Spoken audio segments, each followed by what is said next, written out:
Hey, so the question that came through email was how to add additional joints for additional toes, and that's a good question. There's a couple of answers.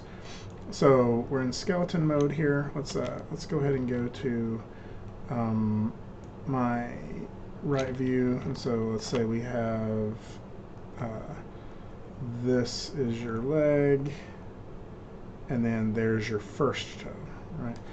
So there's two or three different ways we can do this. I'll show you the easiest first is, after I hit enter and complete that chain, I can then go back to skeleton and say create joints, and I just click on the previous parent, and then I can add a second joint that way.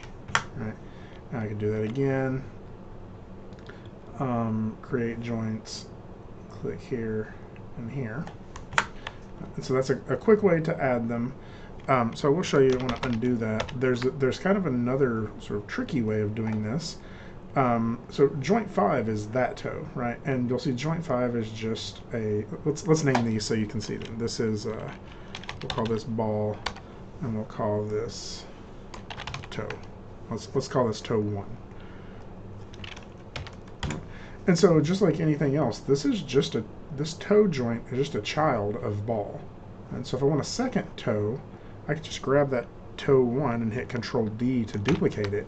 And now I have toe 2, and then I can move it, and you'll see that I just made a second toe like that. And I can do it again, Control D, toe 3, and move that like this. Right, so that gives us a couple of different ways that we could get these multiple toes. And if there's other things you need to add from here, there's always like I showed earlier with skeleton, create joint. I can click here, and then from there I can put a joint further away, like this. Right. So all of those are options. Now, the thing you have to be careful with on this one is recognizing that if I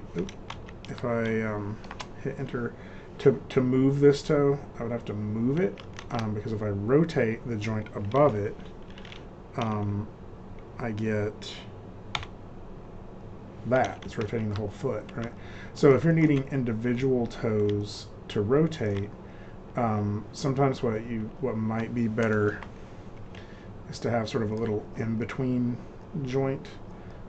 So maybe duplicating this whole section here and moving that, and that way you get the ability to rotate that toe and to rotate that toe, because otherwise what you would get, oh, not S, Control D,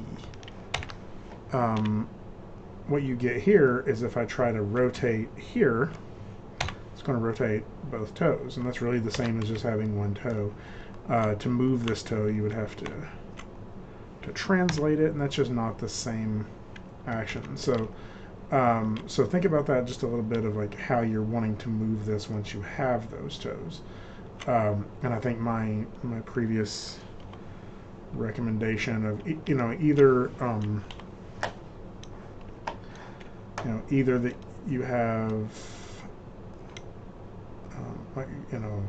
a whole separate duplicate joint here, or you could also just not want that, sorry, let's go to the side view.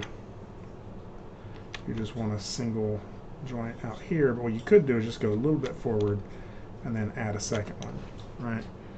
And then I could duplicate that section. And the reason to do it this way is then I have the ability to manipulate each individual toe, right? But I also have the ability to manipulate the entire ball of the foot, right? So there's a couple of different things that you can consider there when setting up that rig. And it can be a little complicated to figure out exactly how you need that set up. Right? Recognize that changing stuff within the joint hierarchy will also work, right? So if I needed to add a joint up here, but I already liked where this one was at, what I could do is duplicate this joint, right? And I get this, right? But that's because joint 4 and joint 8 are both children of joint 3. And what I could do is just make joint 4 a child of joint 8 by middle mouse dragging it. And so then it changes the hierarchy structure, right? And so we get this. So hopefully that makes sense, just sort of the basics of adding joints and manipulating the joints to when creating them. So.